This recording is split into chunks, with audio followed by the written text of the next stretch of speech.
Okay. So, as a start, please, could you just say and spell your name? I'm Harry Lewis, Harry Lewis, and I am professor of computer science at Harvard. Great. Could you please start us off by just giving me, and you can be as elaborate as you'd like, Yeah. but a kind of autobiographical sketch of your own travels through the world of higher education? Yeah, I've actually had reasons to think and talk to people about this lately. A little of it spilled out into the dialogue I had with Bill Deresiewicz that was in the Chronicle of Higher Education recently. So I came to Harvard as a freshman 50 years ago this fall, actually, in 1964. My parents were both children of immigrants who managed to get educated. Okay, no education in my grandparents' generation, and it was just sort of classical American story of poor immigrant families and children who were ambitious and probably had at least one hard driving parent on each side probably. And so, but I was raised I went to good school. I went to the Roxbury Latin School in Boston, which is a fine, classically oriented, independent school, and was fortunate enough to I was a good student there because I had a hard driving mother probably, and came to Harvard, and I loved the college experience. Was tremendously excited by getting to do research in computer science. I mean, I didn't know what I really wanted to do, even in terms of, so I sort of knew I was sort of vaguely mathematically oriented, but I figured out in college a number of things about myself, that one of them being that I wasn't a real mathematician, because they thought I was when I was in high school, but not when I when I got out of the amateur leagues of high school mathematics, I discovered that I wasn't. So, but I also, it was very formative because I got to see science being created and for the first time after all of this classical education, I began to see that what you did in school was not just learn, but work on stuff that nobody knew the answers to, actually. So that was there was sort of a little light bulb thing went off there.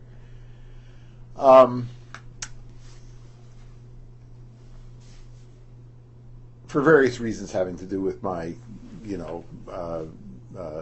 my family life, I got married. My wife hadn't finished college at that point, and so on. There was the Vietnam War, and I went and did several years not in Vietnam, but in service that was equivalent to military service. So it got me off the hook for going into the Army.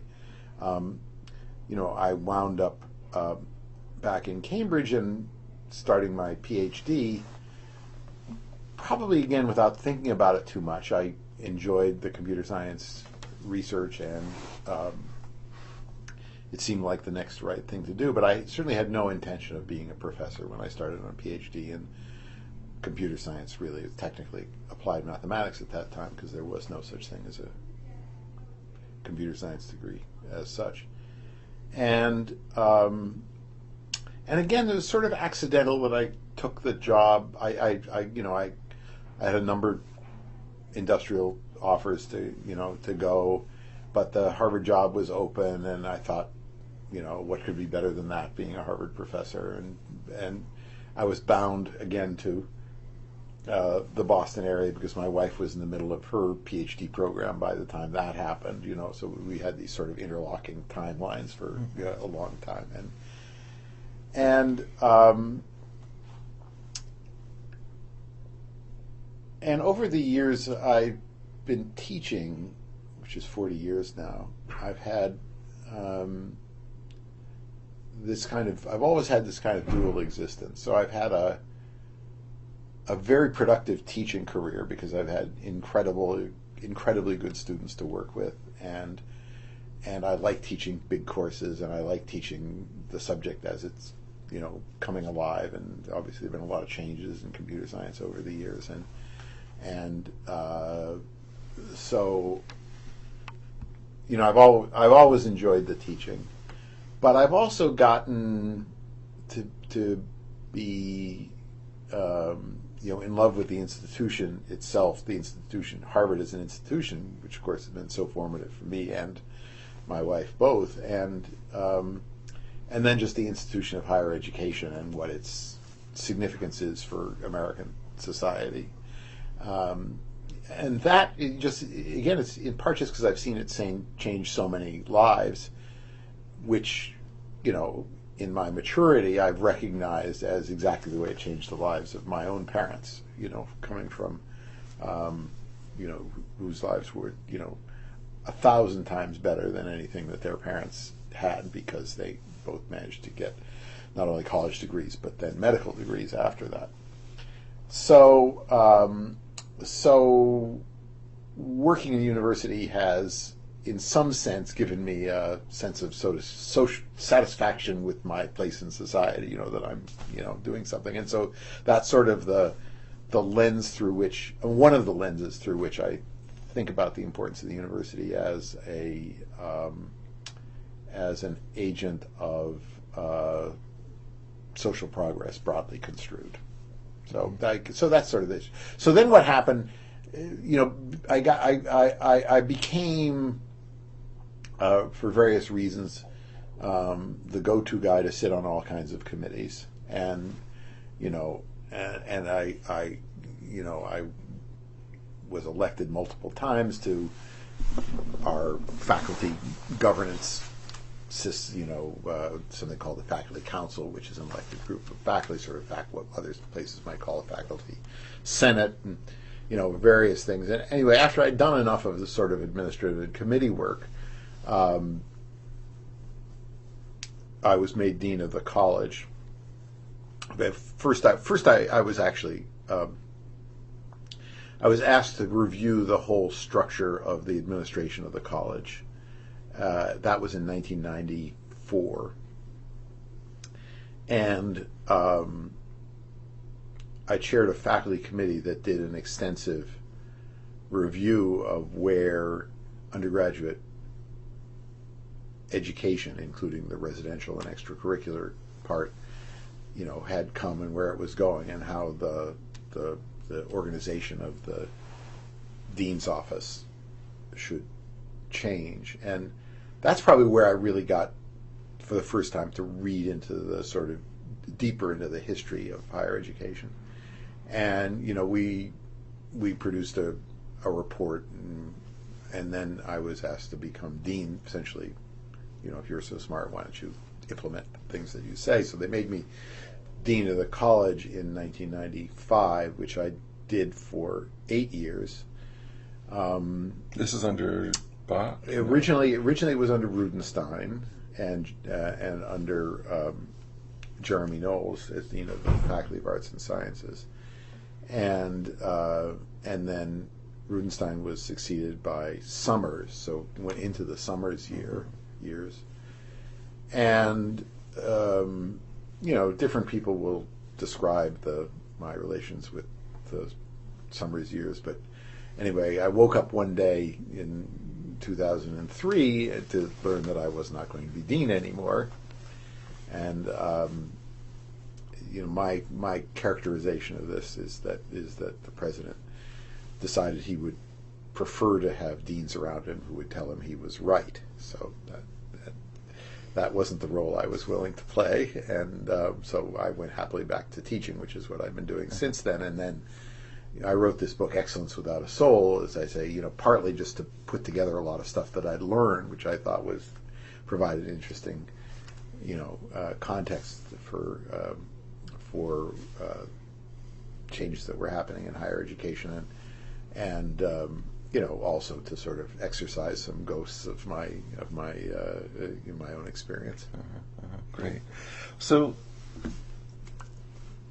as someone who is kind of a fan of higher education and someone who has really spent a lot of time looking under the hood, can you talk about what you regard as the most significant changes that you've seen in this institution and or in higher education in general across the 40 years that you've been involved in faculty. And maybe talk a little bit about the timing of some of those changes, too. Yeah. Well, so I'm going to answer this question in two ways.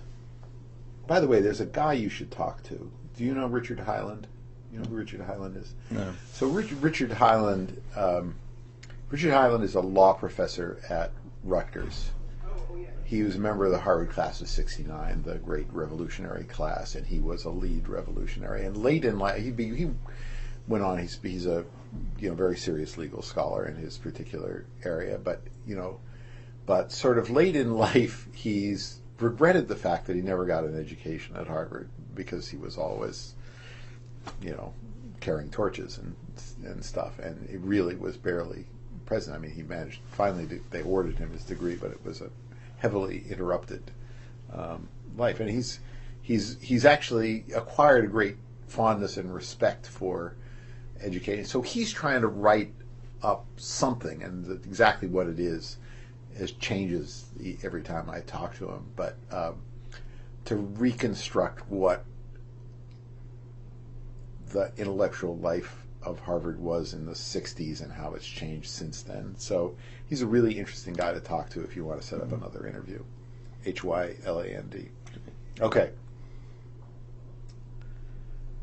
So I guess there's two ways to answer that question. There's the data-driven way, and then there's the sort of philosophical or spiritual way. So let me try the data-driven way, first of all. And it's a sort of trite answer, which sounds like it came out of the press office of any institution, but it's, it's so trite that people don't realize that it has consequences. So I'm teaching now in 2014 an entirely different student body than the student body that I taught in 1974, right? I mean, first of all, at Harvard,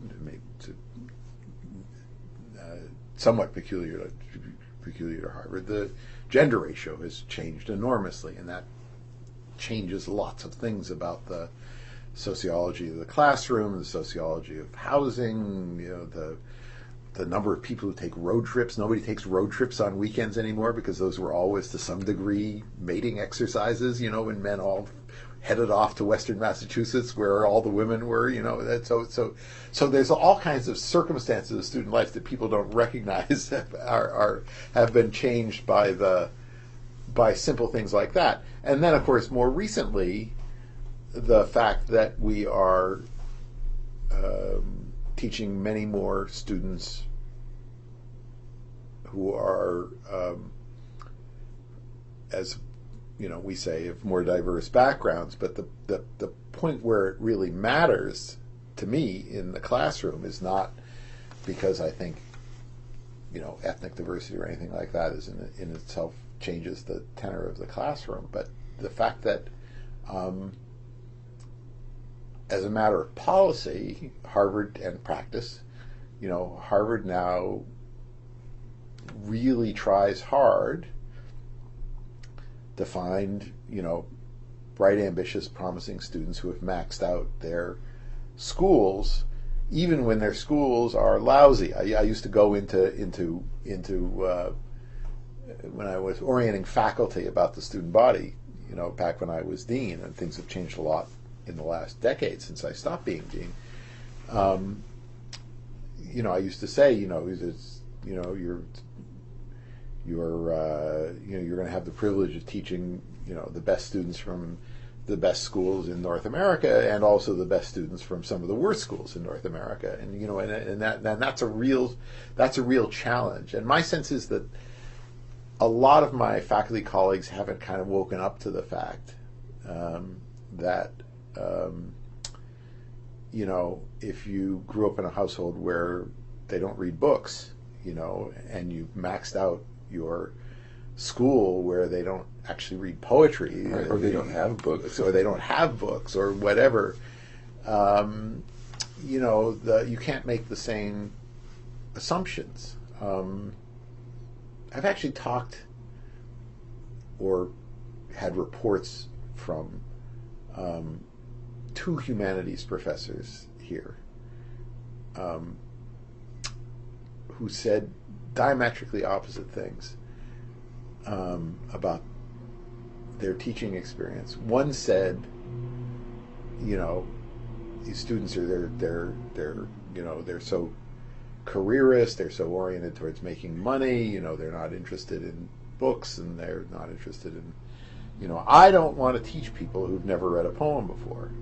And then there was another humanities professor who said, it's so fabulous to teach these students who've never read a poem before. I'm the one who gets to introduce them to this.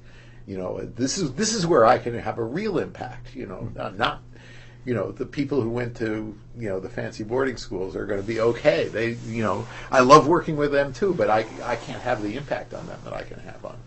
So just while we're still on the first part of my division here, I think the faculty social contract about what their job is now very unclear. And actually, if you read this morning's Crimson, actually, there's a story about computer science, our big computer science course. And I'm quoted near the end of the story describing the computer science faculty as evangelical. Okay? That we love it when we convert students from other disciplines, take the economists and to show them that the cool stuff is all happening in computer science, right? And that's a general attitude, not just among the Harvard computer scientists, but I think you actually find it around. I think if you talk to Joan Feigenbaum, who's the chair of computer science at Harvard, a student of mine, by the way, that she'd tell you the same thing. And there are. But that's not the only. There are other faculty who feel either that their job is neutral, their job is to teach whoever shows up, or that their job is to teach of all of these great unwashed that the Harvard admissions office, for whatever reasons of their own, because they have to run a lacrosse team or whatever it is, have chosen.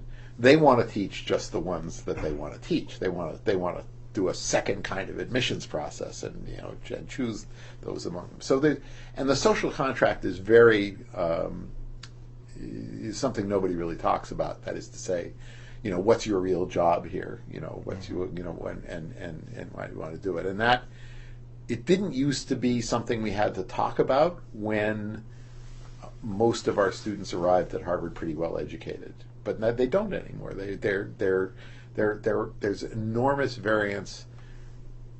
Forget about the ethnic and gender and all these other dimensions. The real the thing they've got in common is they're all bright and ambitious. I mean, not all, but that's mostly those are that admissions looks for those things, and those things are hard to fake.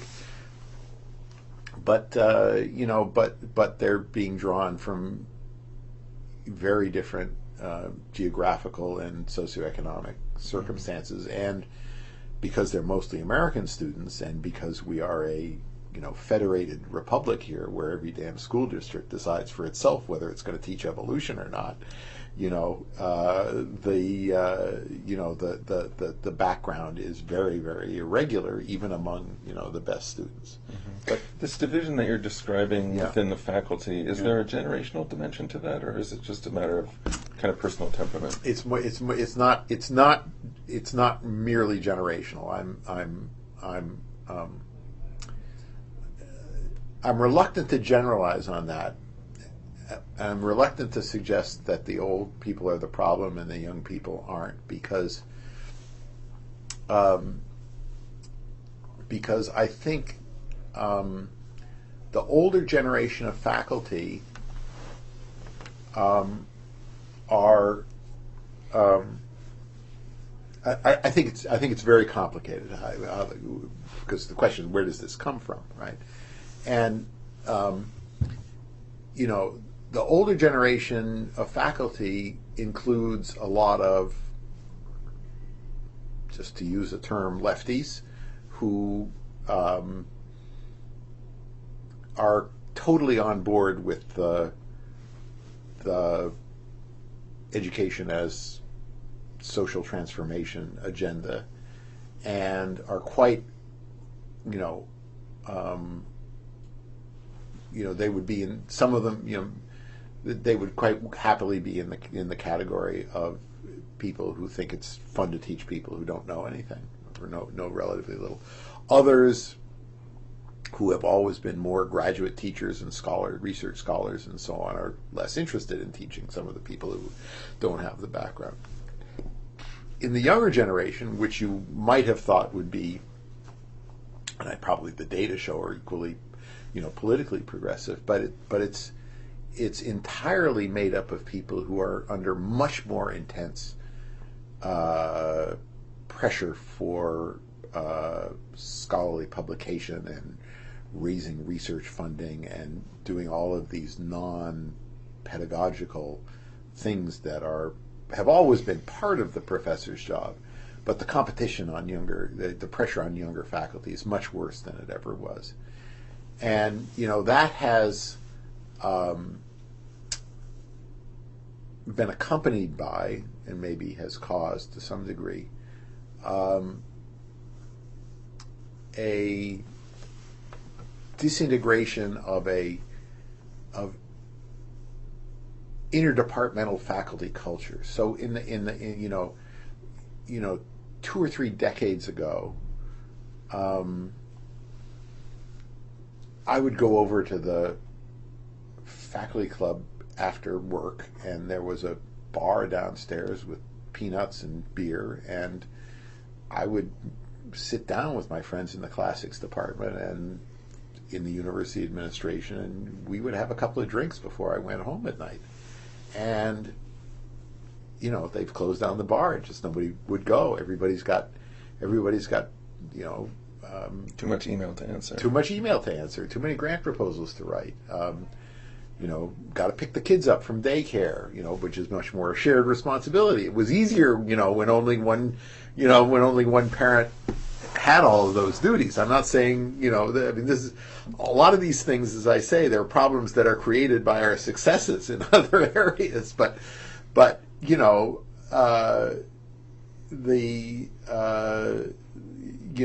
now your faculty friends are your departmental friends, and so there's much less sense of being part of a college in the sense of a collegium, a collective faculty that has collective responsibility for the whole undergraduate student body. So that's part of it too. So I don't think it's generational. It's associated with that. Okay, so now I guess the other thing that I was going to say is, kind of hinges off that last thread that I brought up about the change in faculty culture and the change in the social contract.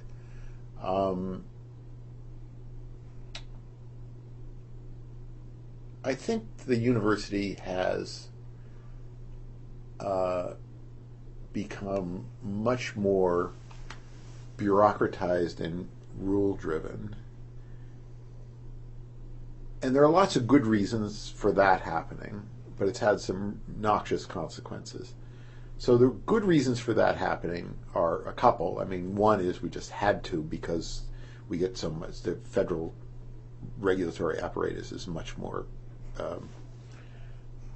much, bigger than it used to be. So we all, all kinds of people now have to get sexual assault training, and every penny of grant money has to be accounted for in ways where we used to get much sloppier, and we're all supposed to encrypt our laptops, and all the rest of this stuff. There's all kinds of good reasons. The federal the federal privacy laws as they relate to educational records have changed some business processes. So, and the other way in which we've become more bureaucratized, and I think about this in the context of the faculty in particular, is that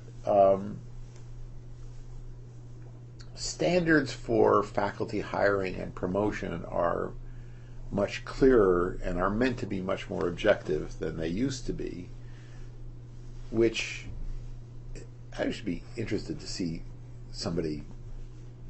People told me that my timeline on this doesn't line up with the timeline of the other changes that I'm talking about. But for some reason, I have the sense that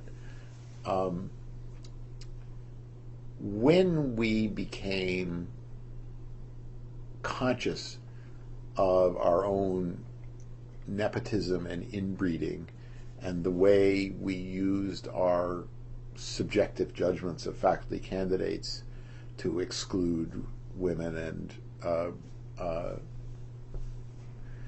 to make those value judgments in a way that at least in practice wound up with very biased appointment histories, records. We stopped hiring people because they were Professor Jones's best PhD student, and we started, advertising and making sure, having blind letters and making sure that on every short list there was at least one woman, and who was the strongest minority candidate. There's all kinds of stuff that we now do in the hiring process, and I think it's while again it's had many good effects, it's actually made people afraid to hire people because they think they're good people, and not hire them because they think they're bad people, right? Because we're supposed to be looking at the things we're supposed to be looking at, which is, research and teaching and citizenship, and those are the bases on which we're supposed to be promoting people. So, and how much weight is actually given to teaching is, different on different institutions, but here it's not the most important factor, to be sure. And, so there's a lot of stuff that used to be in the vein of kind of civic commitment to education of the whole person, a sense. My own historical analysis of this is that, we all, I'm well aware of this, that, whatever age you are, the golden era was when you were young. Life has gone downhill since then. But, when I was in college in the late 60s, there was still some of the old guys who were, who'd come out of the Second World War experience and the near death of human civilization, and had sort of brought that horror into the curricular discussions about what the general education curriculum would look like in the post-war era at Harvard. General education in a free society. They were actually thinking that, free society was not to be taken for granted. And if we couldn't do something about preserving it through the way we educated our students, then there was no reason to think it was going to survive. So that some of that spirit still survived. It was already in the 60s. It was waning, and there were all kinds of other, social revolutions aborting because of the war and the draft and the recognition of the inferior status of women and African Americans and so on. So there are all kinds of other reasons why that old kind of feeling about what universities should be doing for civilization was being eclipsed by other agendas. But somewhere, and I attribute it to these two factors, to the regulatory structures imposed by the government and our own best efforts to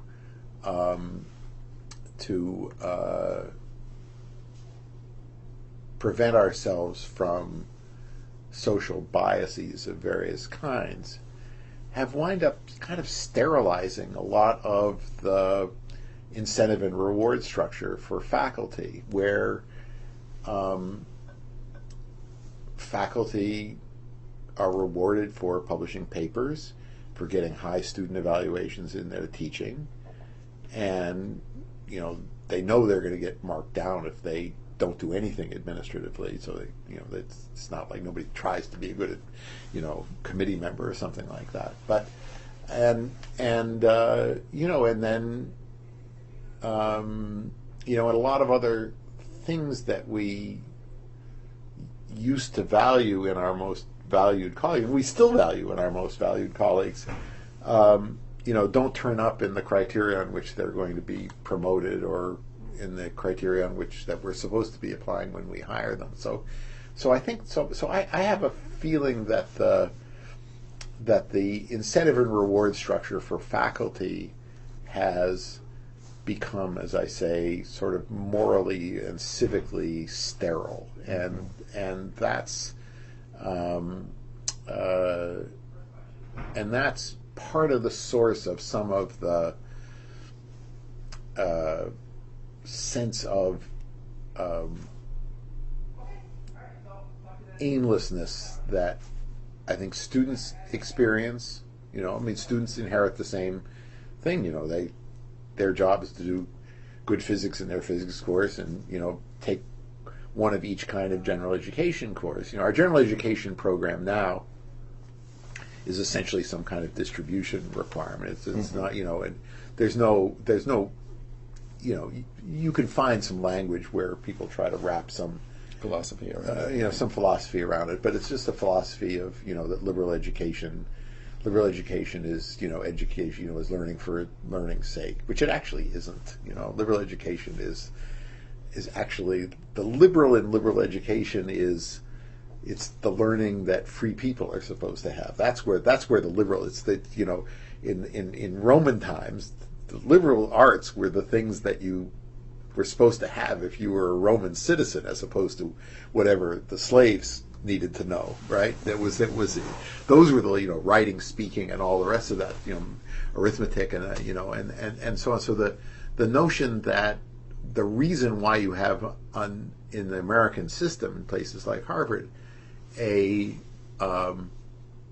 general education and not a pre-professional education, we've lost sight of the fact that all of that stuff was to prepare you for your life, for life as a citizen, as a kind of social leader, or at least a social participant, and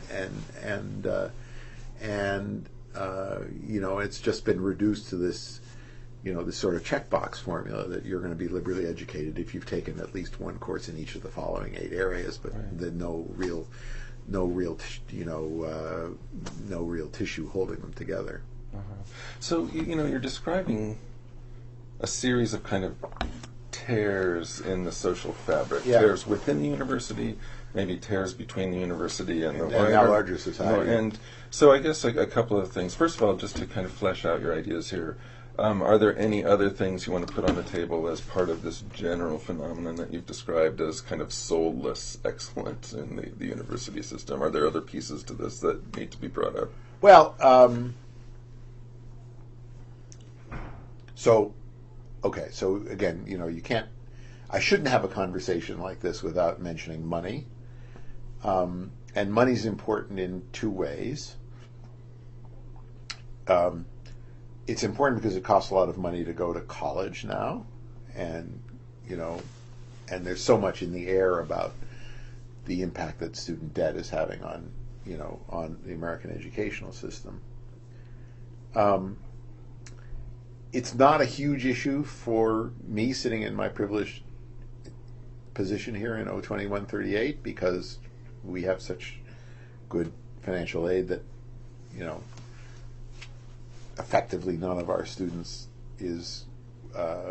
has to worry about graduating with enormous debt from their undergraduate degree. If they go to medical school, that's a different story, of course. But so it's not a major factor, but it's still out there because they all have siblings who are, and parents have made huge sacrifices to enable them to get enough education so they can get this far, and so on. But it's not the same kind of, thinking of America in a larger sense.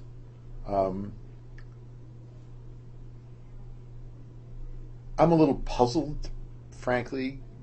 Well, I'm going to say two things. So two things I want to say about money. There's the student debt issue, and then I want to come back and talk about careerism. So, but the student debt issue I find puzzling because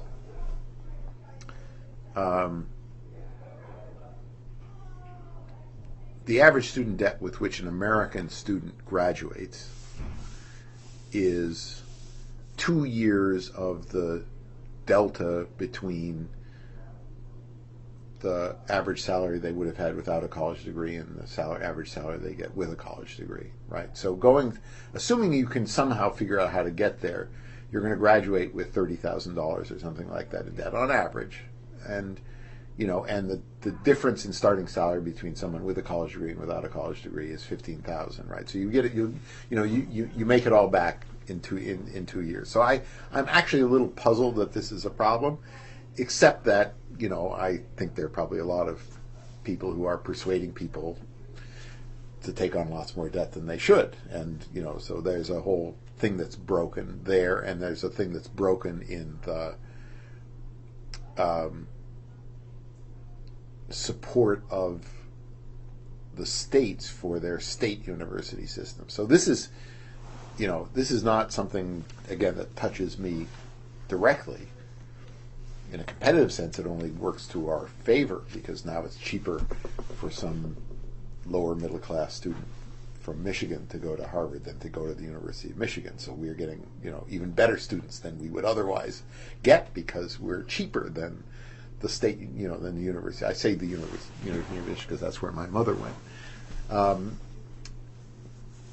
So that's crazy as a national, as a matter of national policy. And I think, just to finish this off, we could go on in this vein for many hours, but just to put it on the table there,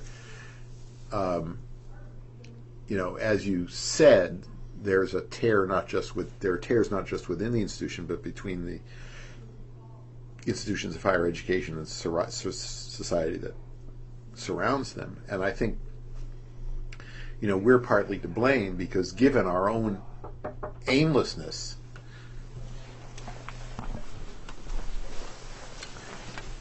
so because we can't explain to ourselves what we're doing, we can only do it in the micro.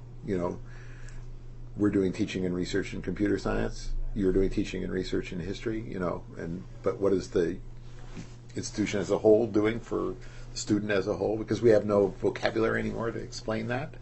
Society doesn't understand it either. And they just say, well, then at least, produce competent widget makers or something, and so we're going to cut you're charging too much and you're producing too little, and because we don't have any vocabulary for explaining what we're actually doing. So that's so we're part of that problem, but I think it's a national tragedy. I was at Cornell yesterday, and I just looked up at the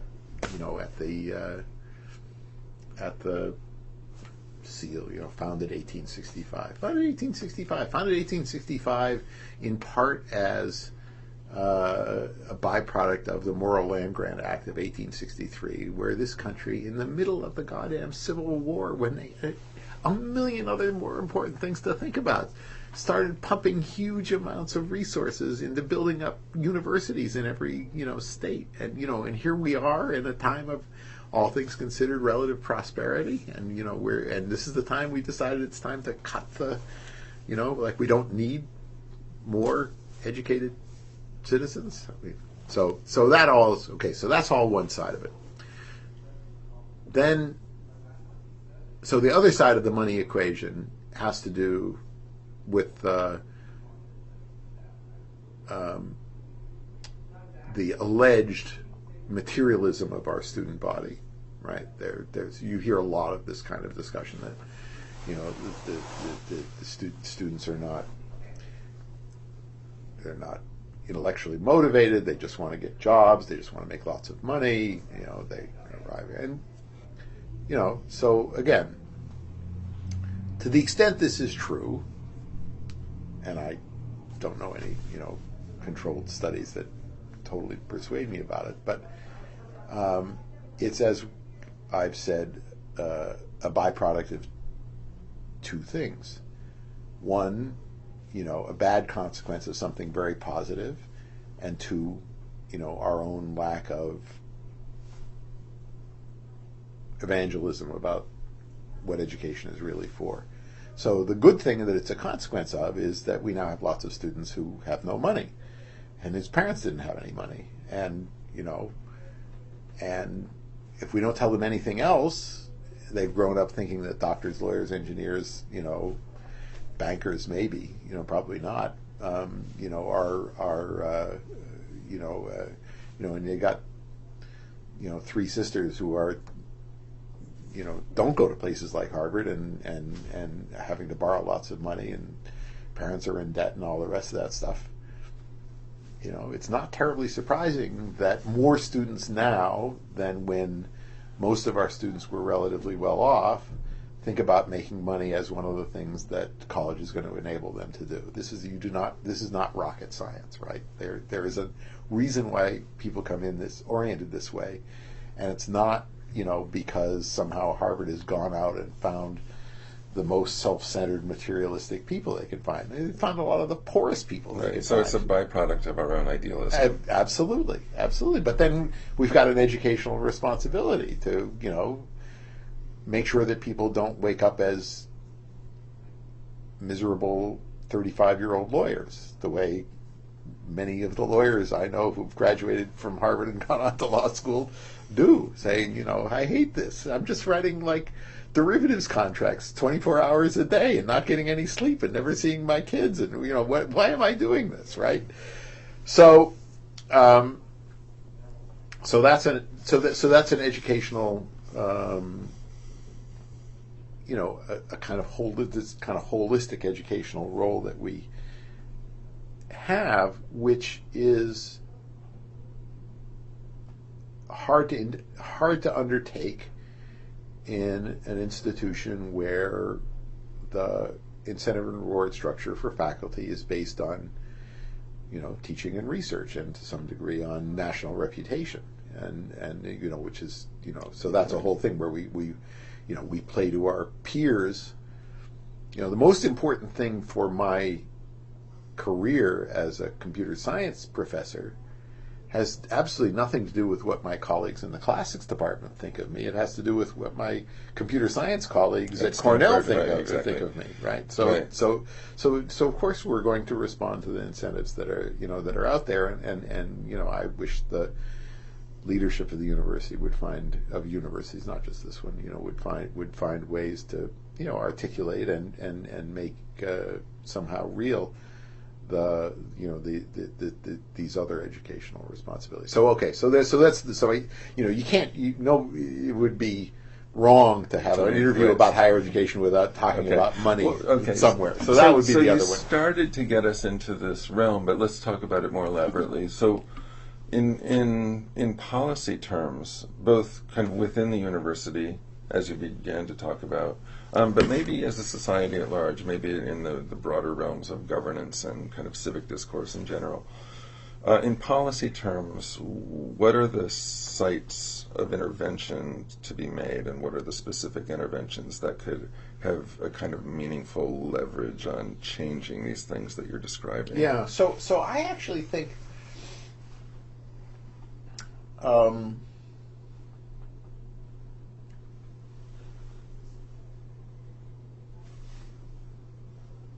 so within the institution, I actually don't think this is so hard and would not require drastic changes to the way we do business. But the definition of success has to be changed somehow. And it has to be changed, by the president and probably, by the governing boards in a way that gets down to the deans and the department chairs about the way faculty are going to be hired and incentivized and promoted. And um, we Can I should. just pause to say how enormous that is right there, though? Well, but small. You could. But Well, no, small, I mean, I understand what you're saying, but knowing the fabric of universities as you do, doesn't that just seem like a Herculean kind of task? If you did it a little bit, people would notice. People would notice. I mean, I think I actually have more confidence in the goodwill of the faculty on some of these things than I might sound. There are faculty who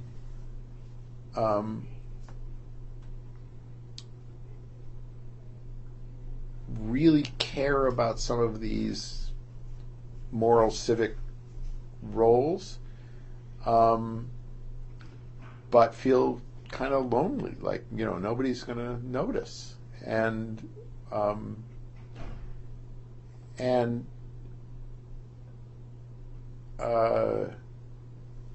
there are there are ways to encourage people to get together for to stop eating the sandwiches at their desks, right? I mean, just like buy free sandwiches, right? Just say just like set aside a table in the faculty club or in the science center or something like that, and say the food's here free, but you got to have lunch with somebody from another department. This stuff, simple stuff like this that and the way we do a horrible job evaluating here at Harvard. Here at Harvard College in the Faculty of Arts and Sciences, we do a terrible job evaluating teaching. For example, we just stick the student evaluation data into the tenure dossier, and we know those data are just based on whether you're likable or not. I mean, that's been scientifically proven, right? It has nothing to do with whether you're teaching anybody anything. And so, so that requires a little more work. We need some kind of peer evaluation where we visit each other's classes. But I mean, this is one of my, this just drives me crazy. The woman next door is fabulous. She came here as assistant professor, MIT educated, MIT undergraduate, MIT PhD, junior faculty through Harvard all through 7 years. And you went through after 7 years, she gives a research seminar, the tenure talk, and then we get the dossier together and our list of publications and the student evaluations and all the rest of it. And we go into a faculty meeting, discuss them, and we vote up or down to recommend her upward for tenure. And then there's a process beyond our head. Sat there in the room. There's 40 of us or something like that, and we've all watched her with her open door, very friendly person, all the rest of it. Nobody had ever seen her teach. Nobody had ever seen her teach. We'd all seen her give a research seminar, and we'd all read her papers, and we all knew what the students said about her teaching, just thumbs up, thumbs down. It's crazy, right? It's crazy. It's you wouldn't do that with a police officer or a fireman, right? I mean, you don't like. This is not rocket science. How you improve quality of any kind of service provision, and this is a kind of service that we're providing here. So, but it's an inheritance. It's funny. The you hear this stuff about universities should be run more like businesses, and that unfortunately is an abuse of the terminology, because you have to decide what business you're in before you decide to run it like a business. people who say run it like a business means, that they want to measure how many units of output there are for every unit of, cost that's going into the system. And right. Which was one of my questions, actually, in your 40 years. Yeah. Are universities run more like businesses than they were when you started? Well, only in the most shallow sense. It's actually, I mean, and every company goes through this, but and it's it's always an interesting problem in American society in general is, what is the business that Burger King is in, right? Is Burger King in the business of selling hamburgers? Is Burger King in the business of maximizing, shareholder profits? In which case you move to Canada, right? So, or is Burger King in the business of producing good food for people who want to eat it? We don't have we haven't had that kind of conversation except in the most sort of shallow sense about what we're doing in universities. So I would actually be quite happy to run Harvard like a business, have Harvard run more like a business, as long as we got a common definition of what the business was that we were in, and I think we're in the business of creating the future citizens and leaders of society, not just American society, but world society.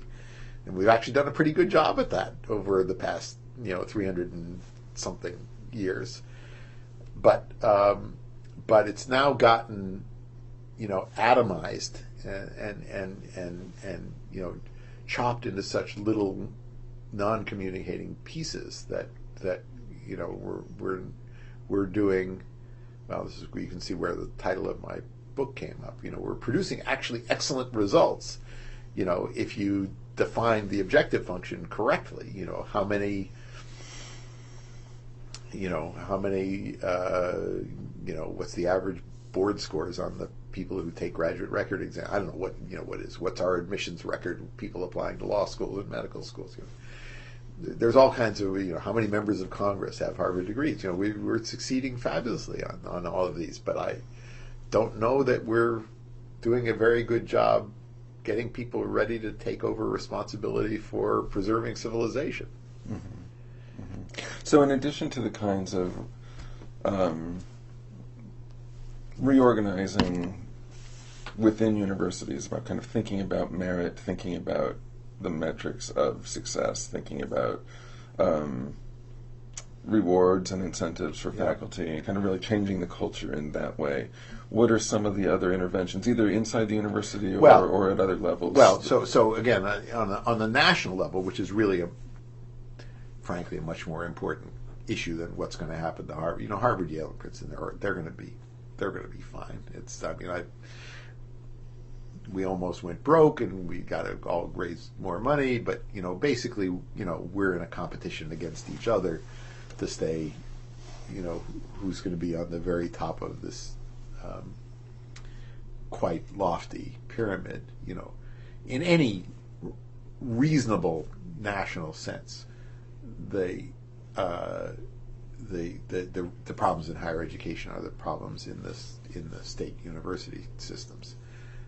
And perhaps the community colleges and the other state institutions, state-run institutions, government-run institutions, public institutions that feed those. Because, and again, I consider it a national problem because it's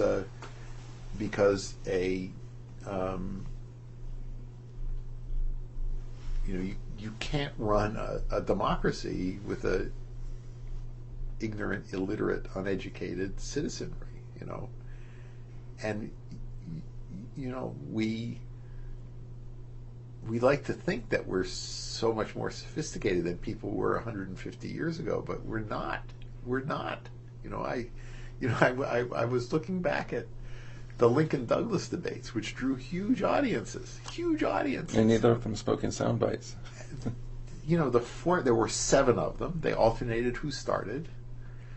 Whoever started went for an hour. The other guy went for an hour and a half. And then the first guy got a half-hour rebuttal. They did this for 3 hours, and they moved down to the next county, and they did it all over again 7 times. It's it's incredible, and people. I mean, or I'm just thinking, I was giving a talk yesterday about anonymity, and it's civic importance of anonymity. This is something that's under attack. And I looked at Thomas Paine's Common Sense, an anonymous document. Anonymous. They didn't even pick a pseudonym. It's just like, here it is. It's a disquisition on this British monarchy, and all this is a treasonous piece of tripe. It sold hundreds of thousands of copies. I mean, it was a huge bestseller. People sat around at night reading this, and and this is why the whole thing got started. Can you imagine anything like that happening today? So you really need, if you're going to run a democracy where you're going to elect people to make decisions on about the future of society, the citizenry has to be educated, and so the somehow the loss of faith that the country, through its elected representatives, is showing in the value and importance of higher education, or the extent to which the only value that it's willing to attach to higher education is professional training rather than